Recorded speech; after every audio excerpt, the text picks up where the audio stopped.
Llamé a servicios sociales a mi esposo, para salvar a mi hija del lugar donde más debía estar protegida. No sé por dónde empezar sin que se me cierre la garganta. Todavía me tiemblan los dedos mientras escribo esto. Hace apenas unas semanas hice algo que jamás imaginé que tendría que hacer, llamé a servicios sociales para proteger a mi hija. No contra un desconocido, no contra alguien externo, sino contra su propio padre, Tomás, y su prima Leticia. Tengo 36 años y vivo cerca de Tacoma, en el estado de Washington. Llevo 11 años casada con Tomás y durante todo ese tiempo me acostumbré a convivir con una forma silenciosa de negligencia.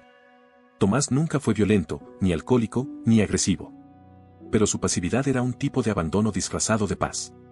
Un hombre que prefería no involucrarse en nada para evitar cualquier conflicto, aunque eso significara permitir que los problemas nos pasaran por encima a todos.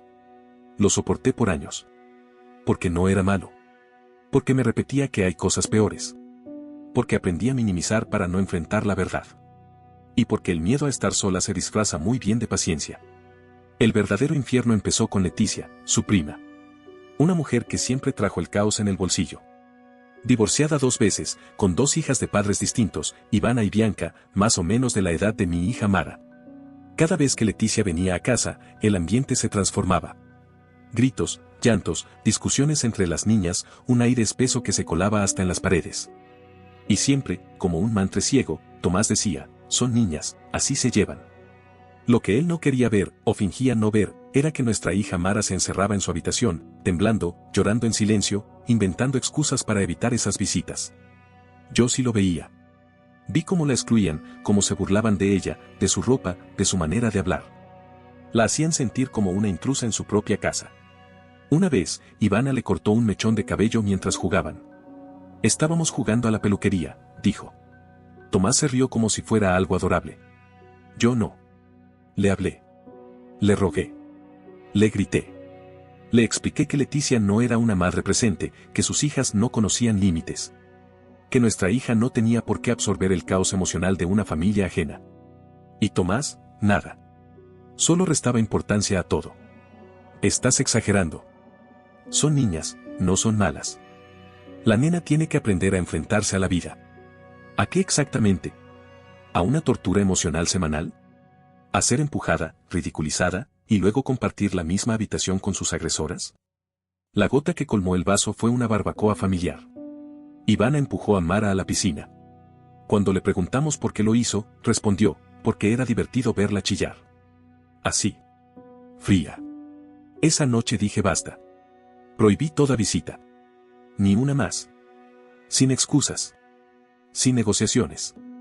Creí que Tomás lo había entendido. Me equivoqué. 2 semanas después, tuve que viajar por trabajo a Portland. Me fui un viernes por la mañana. Dejé todo preparado, comida, ropa, el horario de clases de Mara. Pensé que estaría segura con su padre. Qué ingenua fui. El sábado por la noche recibí un mensaje de voz. Era Mara. Su voz sonaba bajita, quebrada. Me decía que no quería dormir ahí. Me costó un segundo entender dónde estaba, en la casa de Leticia. Tomás la había llevado sin decirme nada. La desesperación me invadió. Llamé a Tomás. No respondió. Llamé otra vez. Nada. Después supe que Mara intentó usar el celular de su papá, pero él se lo quitó. Ese mensaje de voz lo grabó desde un teléfono viejo que guardaba en su mochila, sin línea pero con wifi. Una compañerita le prestó internet. No dormí. Llamé a una vecina de confianza para que revisara si estaban en casa. No estaban. Ni Tomás, ni Mara. Ninguna nota. Ninguna explicación. Cuando regresé el domingo por la tarde, el camino se me hizo eterno. Cada minuto pensaba en si mi hija habría comido, si estaba llorando, si tenía miedo. Al entrar, encontré una nota escrita con la letra desprolija de Tomás. Fuimos a pasar el finde con mi prima. Las niñas necesitan reconectar. Vuelvo con ellas el domingo a la noche. No te estreses. No te estreses.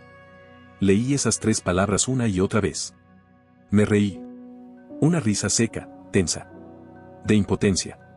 Sabía lo que reconectar significaba, que Mara estaba atrapada en esa casa, sin mi consentimiento. Lo llamé. No respondió. Le escribí, urgente. Llámame ya, ¿dónde está nuestra hija? 2 horas después me devolvió la llamada. Lo primero que dijo fue: ¿qué pasa ahora? como si fuera cualquier cosa.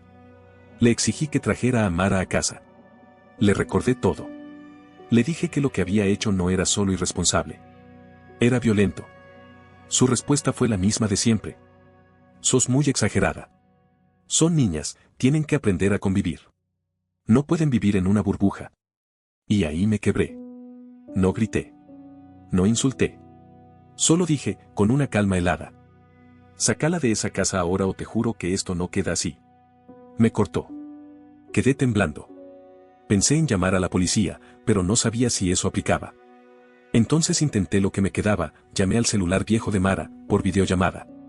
Atendió. Tenía los ojos hinchados. Estaba envuelta en una manta, en un sofá.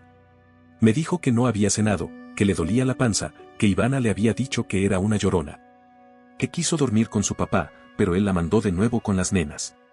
Le pregunté: ¿querés que te vaya a buscar ahora? Asintió. No dijo nada. Solo ese gesto. Agarré las llaves. Conduje los 20 minutos hasta la casa de Leticia con las manos heladas. Golpeé la puerta. Nadie. Volví a golpear. Finalmente apareció Leticia, con su cara habitual de fastidio. ¿Qué haces acá?, dijo. Vengo a buscar a mi hija. No me voy sin ella, le respondí. Ella cruzó los brazos. Me soltó un discurso sobre cómo yo estaba criando a una nena débil. Que en su casa se aprendía a convivir. Que yo era una madre sobreprotectora. ¿Llamo a la policía o me das a mi hija? Apareció Tomás detrás, con cara de dormido. Me gritó que no armara un escándalo. Tráeme a mi hija. Ya, dije sin moverme. Y entonces Mara apareció. Mochila al hombro, sin decir palabra. Caminó hacia mí y me agarró la mano. Nos fuimos sin mirar atrás. Leticia murmuró: qué dramática. Me lo guardé. Ya no valía la pena contestar. Esa noche, Mara durmió sobre mí en el sofá viendo su serie favorita. No me moví. No por miedo a despertarla, sino porque si lo hacía, algo dentro de mí se iba a romper sin arreglo. Esa noche no dormí. Me quedé despierta, inmóvil, repasando cada decisión, cada momento en el que debía haber dicho basta y no lo hice. A las 7 en punto de la mañana, llamé a Silvia, mi abogada. Le conté todo. También llamé a servicios sociales. Porque esto ya no era una diferencia de estilos de crianza. Era una línea cruzada. Legal y emocional. Ese mismo día, me contactaron de la Línea Estatal de Protección Infantil. Me atendió una trabajadora social llamada Luciana. Me pidió que contara todo desde el principio, y lo hice. Me tomó casi una hora. A veces la voz se me quebraba. Otras veces tenía que respirar hondo para poder seguir. Le hablé del corte de pelo. Del empujón a la piscina. De las burlas constantes.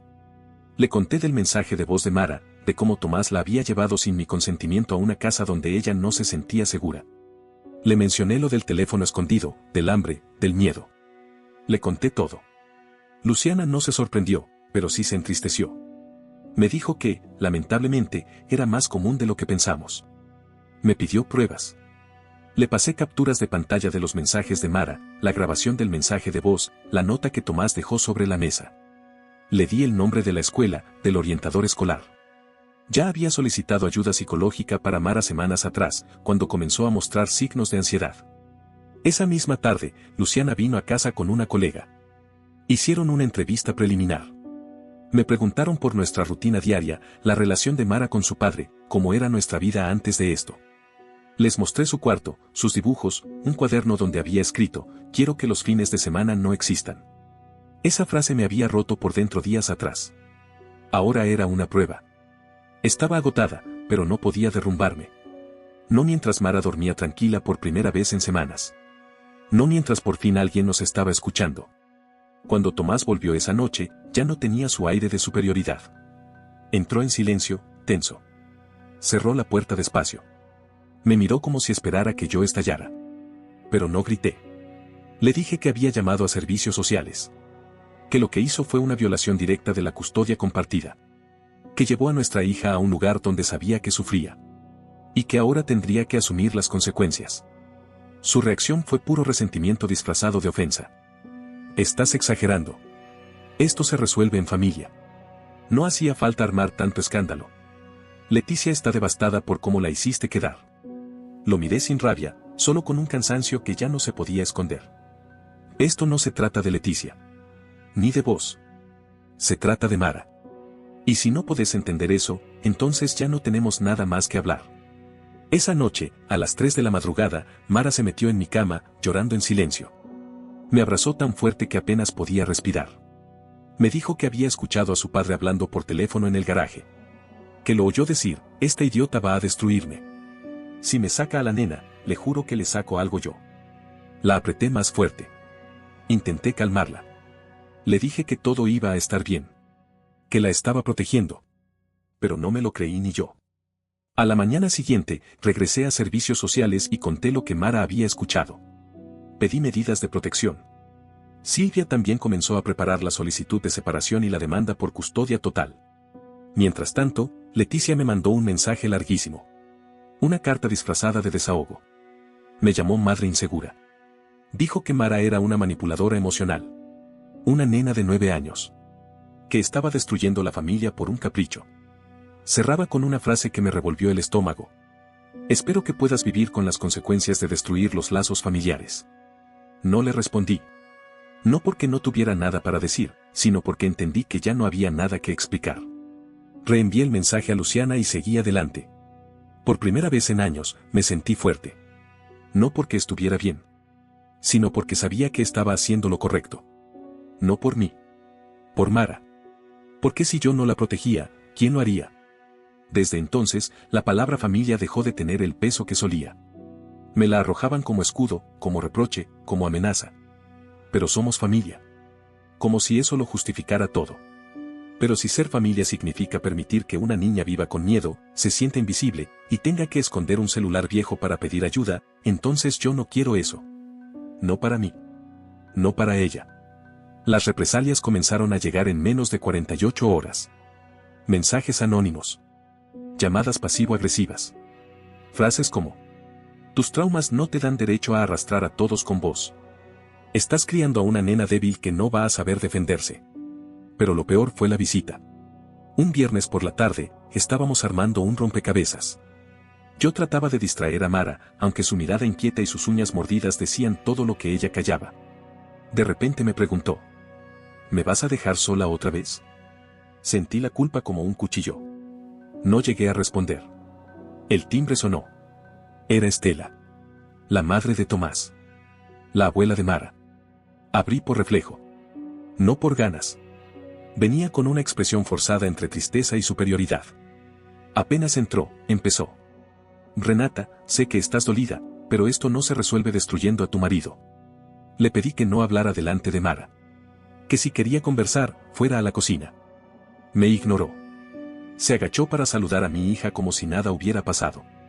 Como si no supiera lo que su hijo había hecho.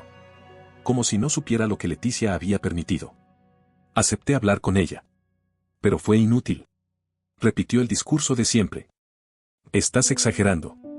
Las niñas pelean. Leticia solo quiere lo mejor. No hacía falta meter a servicios sociales.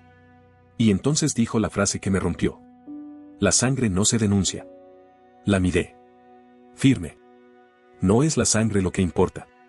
Es cómo la tratan. Le pregunté si alguna vez escuchó a Mara llorar a escondidas. Si alguna vez la vio más allá de las fotos de las reuniones familiares. No dijo nada. Solo me lanzó una frase más antes de irse. Estás dejando a tu hija sin padre. Te vas a arrepentir.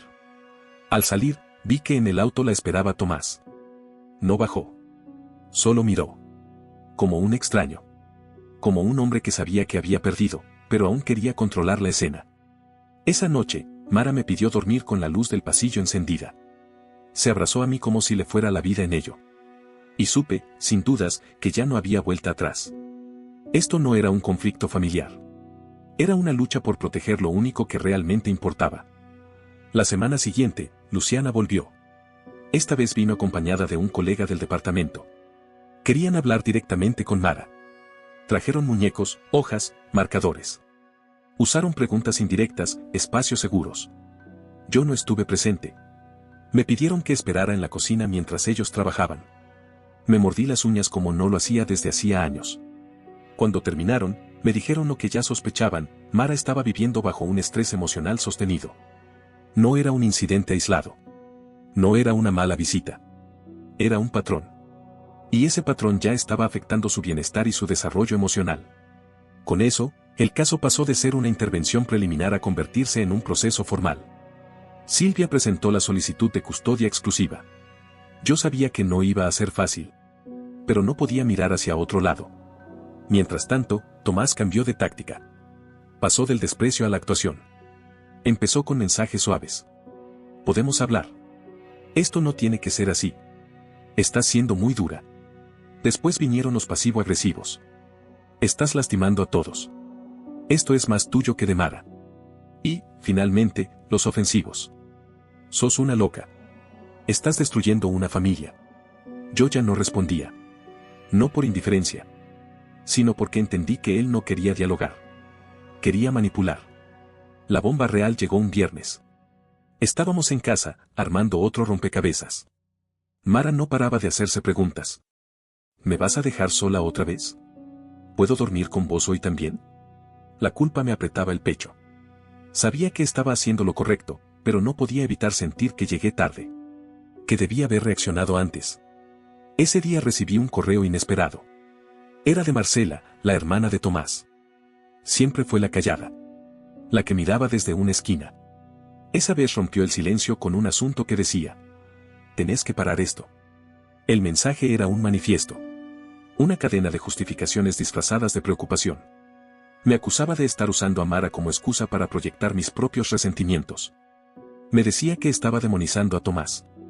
Que lo que le estaba enseñando a mi hija era a huir de los problemas. Que la familia es lo único que permanece. Lo leí 3 veces. No porque dudara, sino porque me costaba creer tanta hipocresía reunida en tan poco espacio. Esa misma tarde recibí una notificación oficial. Tomás había solicitado visitas supervisadas. No me sorprendió el pedido en sí, era su derecho legal, pero sí me indignó el argumento. Alegaba que yo estaba interfiriendo deliberadamente en la figura paterna y dañando el vínculo afectivo entre padre e hija. Que me negaba a permitir el contacto con su familia extendida. Que eso estaba perjudicando el desarrollo social de Mara. Silvia me dijo que era una táctica común. Un intento de desgaste emocional. No representaba un peligro legal real. Pero igual me revolvió el estómago. La audiencia fue la semana pasada. Fui sola. Tomás llegó con su abogado. No me saludó. No me miró. Solo esperó, con su expresión de mártir. El juez repasó los informes de servicios sociales, las declaraciones, incluso escuchó el mensaje de voz donde Mara lloraba pidiendo volver a casa.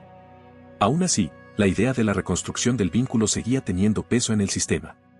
Finalmente, el juez dictaminó que Tomás tendría derecho a una única visita supervisada en un centro neutral, con personal capacitado. Por 1 hora. Sin menciones a Leticia. Sin hablar del proceso judicial. Sin hacer preguntas emocionales a Mara. Acepté. No porque lo quisiera, sino porque sabía que rechazarlo me pondría en desventaja. No podía darle más argumentos. Esperé unos días para hablar con Mara. Elegí un momento tranquilo. Le preparé su bebida favorita. Me senté a su lado y le hablé con claridad. Vas a ver a tu papá mañana. No en casa. En un lugar con otras personas. Solo 1 hora. Si te sentís incómoda, me lo decís. No lloró. No se enojó. Solo preguntó: ¿y si no quiero ir más después? No tenés que ir, le dije. Es una orden del juez. Pero si vos no querés seguir, podés decirlo. Me abrazó. En silencio. El día de la visita, la acompañó una trabajadora social. Yo me quedé esperando afuera. Fue la hora más larga del año. Cuando salió, tenía la mirada baja. Le pregunté si estaba bien. Asintió. Le pregunté si quería contarme algo. Me dijo que vos lo echaste de casa. Que estás enojada y no lo dejas verme. Tuve que respirar hondo para no quebrarme. ¿Y cómo te sentiste cuando te dijo eso? Raro. No entiendo por qué dice eso. Y ahí supe que Mara ya estaba viendo las cosas con claridad. No desde el rencor. Desde la verdad. Esa que los niños pueden reconocer cuando los adultos dejan de mentirles. No le dije más. Solo la abracé. Le prometí que iba a seguir cuidándola. Que nada de esto era culpa suya. Esa noche, cuando la dormí, me senté en la cocina y escribí el próximo paso, la solicitud definitiva de custodia total. Ya no era una guerra de papeles. Era una lucha por su libertad emocional. Por su derecho a vivir sin miedo. La última audiencia llegó sin dramatismo. Sin alivio anticipado. Sin grandes palabras.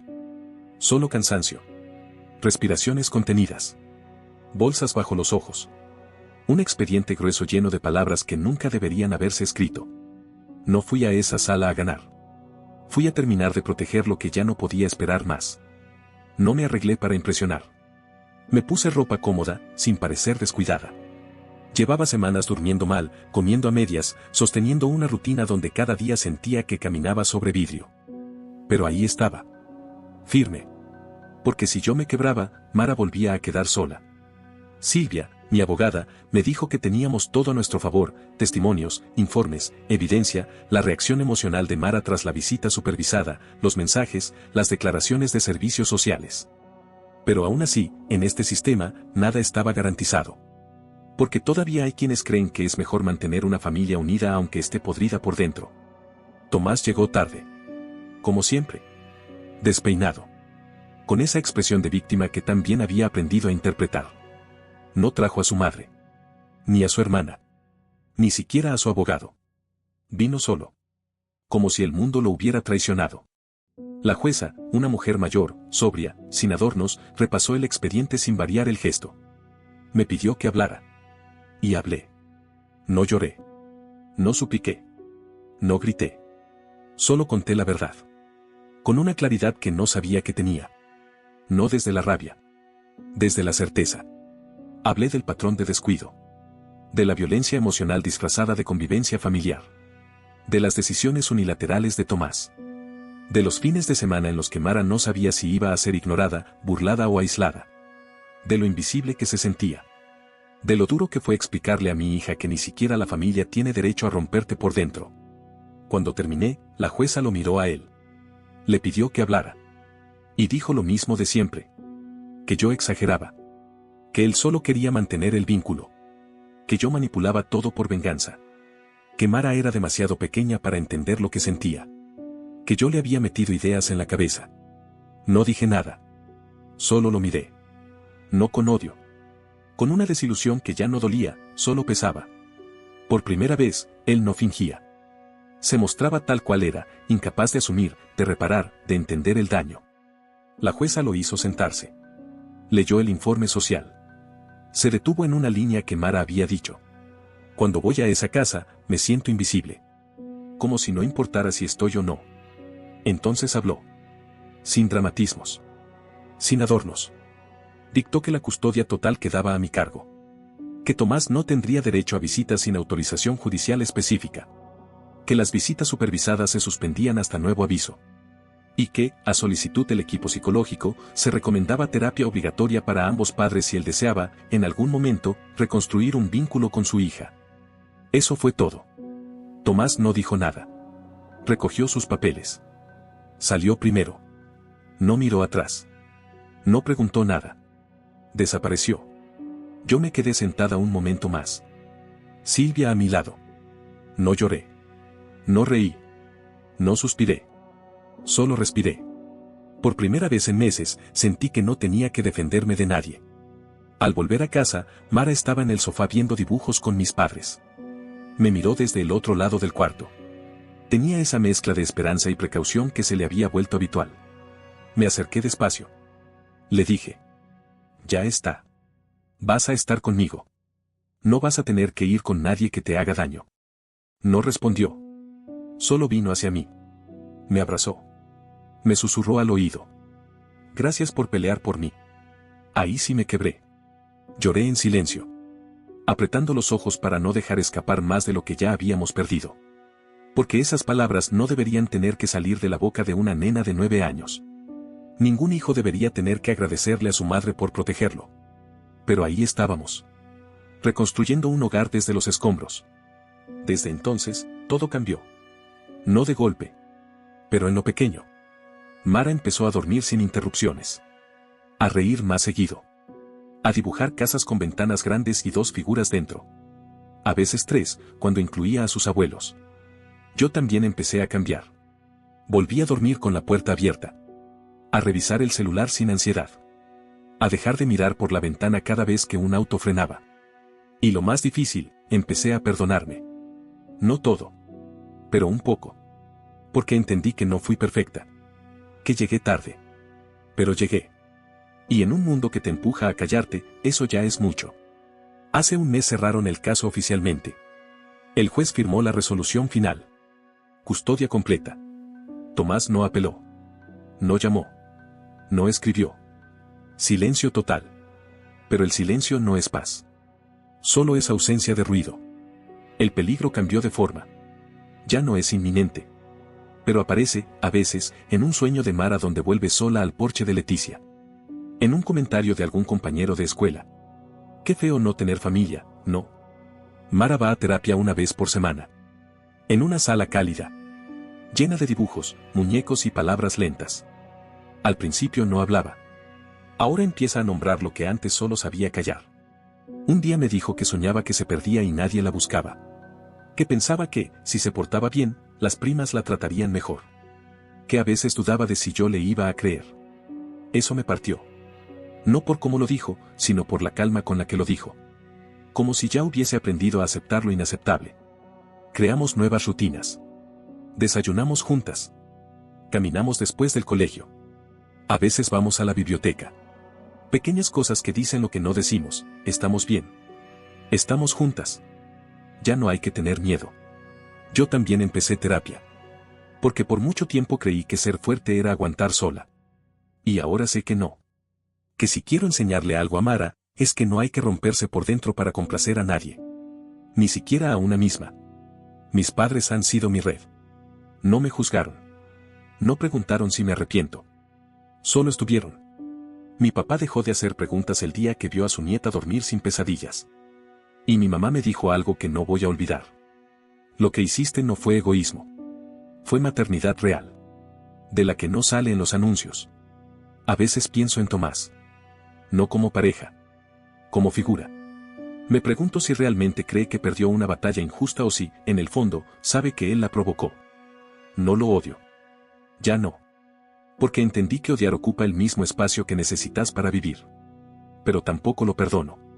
Porque a veces no perdonar no es odio. Es memoria. Es defensa. Es no permitir que el dolor vuelva disfrazado de rutina. Todavía hay días difíciles. Días donde Mara me pregunta si va a ver a su papá. Y yo tengo que responder sin veneno ni mentiras. Por ahora no. Tal vez más adelante. Si demuestra que puede cuidarte. Ella asiente. Me cree. Porque los niños saben cuando estás diciendo la verdad. Ahora soy una madre divorciada. Trabajo mediodía.